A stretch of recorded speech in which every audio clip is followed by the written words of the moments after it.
Hi. Just cleaning up after a party. Our youngest turned 1. So we had all the relatives over. Yeah. Just this weekend, yesterday I think it was, the government announced that they had secured what they called legally binding guarantees with regards to elements of the Lisbon Treaty. They're presenting it as a protocol or attachments to be made to the Lisbon Treaty, which won't be made to the Lisbon Treaty. They'll be attached to some treaty sometime in the future. Now, there's two interesting things with this. They're calling them legally binding guarantees. And the thing is, they're not going through anybody's ratification process. So that means that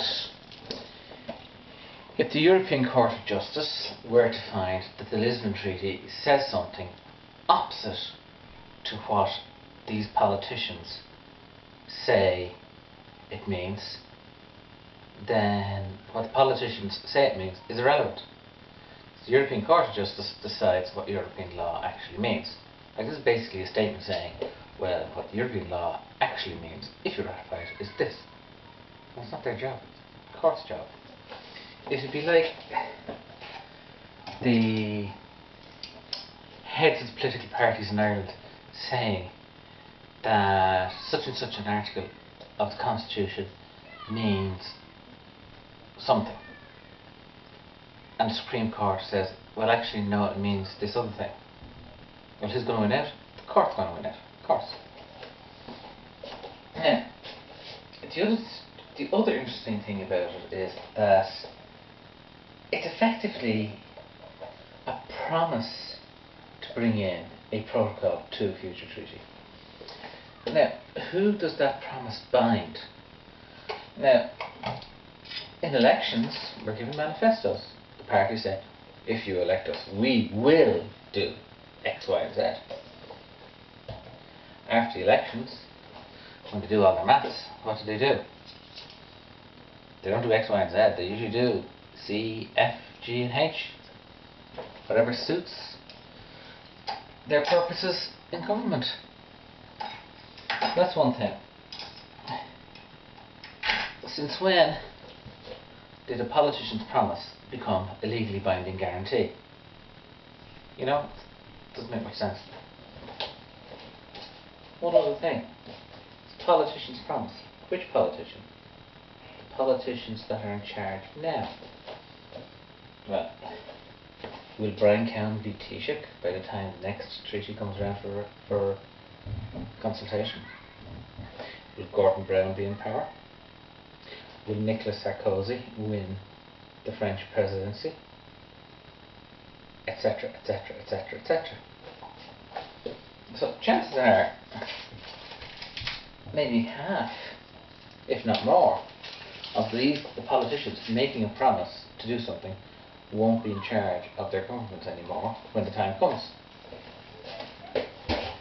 Now, will the guys who won the elections, or the guys who come to power after these guys, feel bound by somebody else's promise? Well, why should they be bound by somebody else's promise? So what we're calling a legally binding guarantee, to a certain extent, is a politician's claim that a law proposed will have an effect, when it's actually the court's job to decide what effect a law has, right?